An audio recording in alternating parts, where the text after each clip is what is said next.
You ask Tiger to solve. This deals with linear equations with one unknown. The final result is x equals 1. Let's solve it step by step. Group all x terms on the left side of the equation.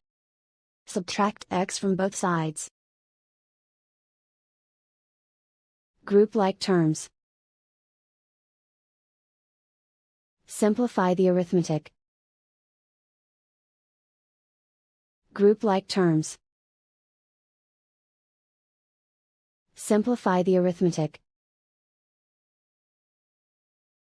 Group all constants on the right side of the equation. Subtract 6 from both sides. Simplify the arithmetic.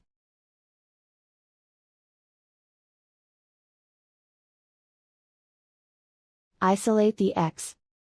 Divide both sides by 2. Simplify the fraction.